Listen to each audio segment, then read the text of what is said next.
আজকে আমরা খেলবো একটা মজার খেলা। যেই খেলায় জিতবে সে পাবে পুরস্কার ও 10 টাকা। দেখতে থাকুন এই ভিডিওটা। এইবার আমরা খেলবো ক্যাচ ক্যাচ। তোমাদের অনুভূতি কি? খারাপ।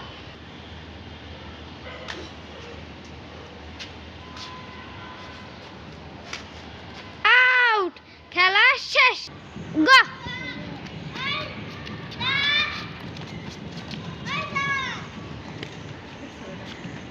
জিতছে, গোল রাফি উইনার। আজকের উইনার হচ্ছে রাফি। কেমন লাগছে জিতে? ভালো। ওয়াও গাইস, আজকের ভিডিওটা কেমন লেগেছে বলুন কমেন্ট সেকশনে। আর ভালো লাগলেও বলবেন, খারাপ লাগলেও বলবেন। তাহলে আজকের জন্য এতটুকুই রাখি। Bye bye.